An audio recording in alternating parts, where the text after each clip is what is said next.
Today we are going to learn 4th standard subject English and topic is raindrops.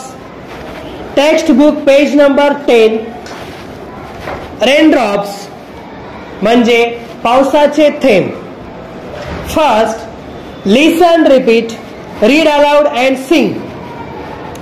कविता ऐका, म्हणा, मोठ्याने वाचा आणि सालीवर म्हणा.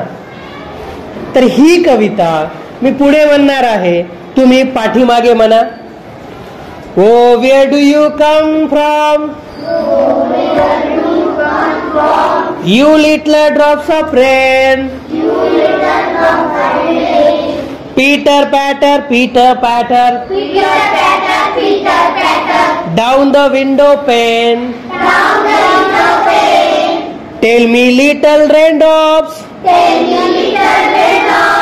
Is that the way you play? Pitter patter, pitter patter. All the rainy day. I sit here at the window. I have nothing else to do. Oh, I wish that I could play this rainy day with you. The little raindrops cannot speak, but pitter patter pat means we can play on this side. Why can't you play on that? तर आता आपण या कवितेचा अर्थ पाहूया. Oh, where do you come from? You little drops of rain. Pitter patter down the window pane. अरे छोट्याशा पावसाच्या थेंबा, तू कोठून येतोस? टपटप आवाज करत खिडकीच्या झडपांवरून येतोस का? Tell me, little raindrops, is that the way you play? Pitter patter all the rainy day. अरे छोट्याशा पावसाच्या थेंबा, तू मला सांग, अशा प्रकारे खेळतोस का? पावसाच्या दिवसात दिवसभर टपटप पडतोस का? I sit here at the window. I have nothing else to do. Oh, I wish that I could play this rainy day with you. मी येथे खिडकीत बसून असते, मला काहीही काम नसते. मला असं वाटतं पावसाच्या दिवसात तुझ्या बरोबरच खेळावे. The little raindrops cannot speak, but pitter patter pat means we can play on this side. Why can't you play on that?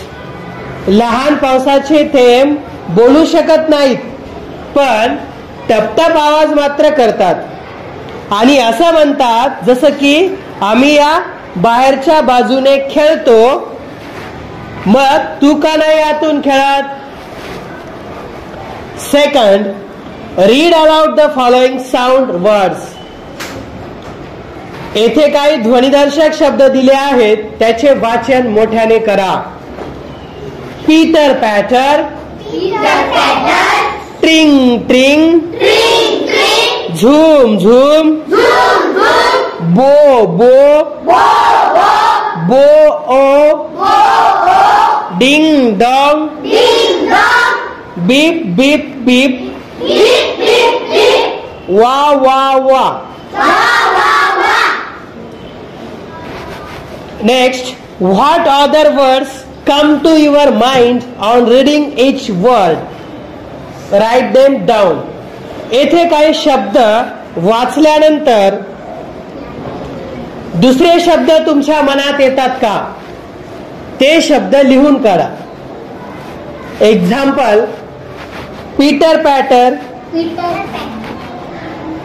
यामध्ये rain, raindrops, water, small, fall, cool etcetera. तर असे शब्द तुमच्या मनामध्ये येतात का आणि कोणते ते लिहून काढा.